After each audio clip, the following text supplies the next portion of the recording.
we're done. Or at least we're almost done. I got everything scraped in.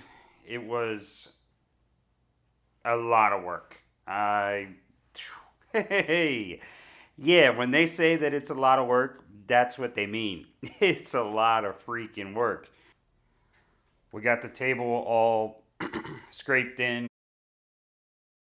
You can see a short little clip of that on the old Instagram, my channel there. I got that VFD from Automation Direct.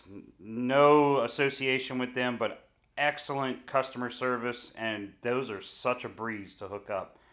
I also scored a just a basically a remote control panel, if you will. So we've got a braking resistor back there as well on the wall, and what that will allow me to do is hopefully to be able to power tap. That's my end goal.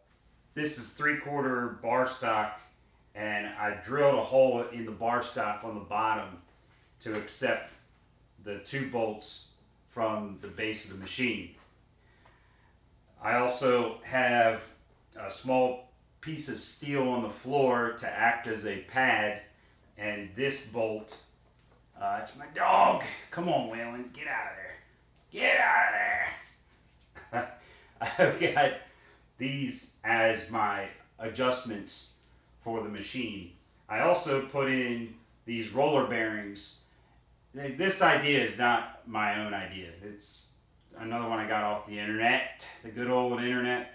But these bearings are rated for, I think it was like 1,600 pounds a piece. So I have put them to use. All I have to do is loosen up these 2 bolts here, and that'll lower the machine down, and I can roll it forward and backward, and it's so smooth to just roll this thing across the floor. It's actually a little scary because it moves so well.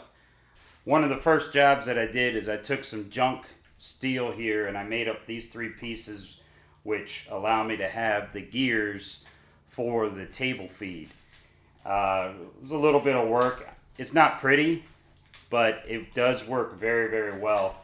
I'll go ahead and I don't have a switch or anything currently for the table feed. It's just as soon as I plug it in, it starts moving. And you engage it with this hand lever here, and it snaps in. So there we go.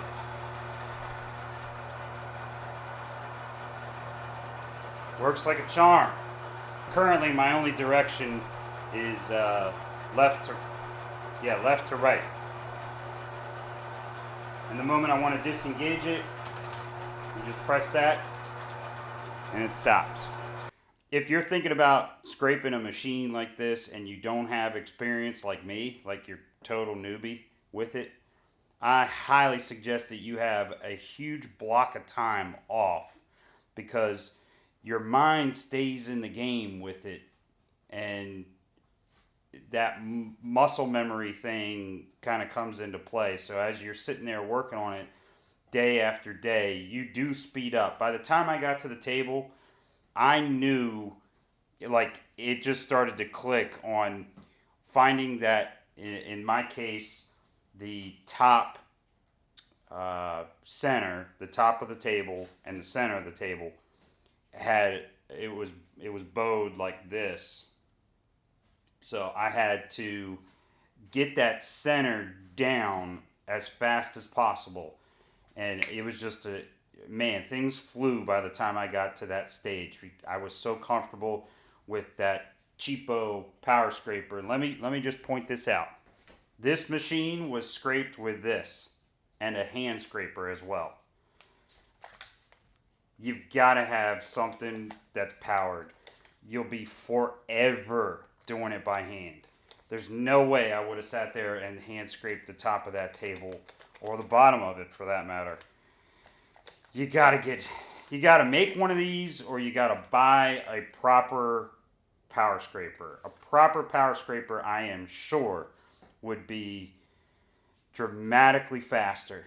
This definitely speeds up your time, and I'm quite pleased and satisfied with the use of this guy. but you at least got to have one of these going. Anyway, the two people that are left watching my channel, um, I'm gonna get some projects bumped out on this. This thing is so freaking cool, man. It's fun. And while I got you here, we got a little tiny surface grinder. When I say tiny, there, does that put it into perspective how little that is? A Sanford surface grinder.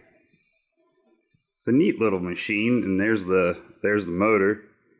I just had to take it off to transport it. Anyway, more to come.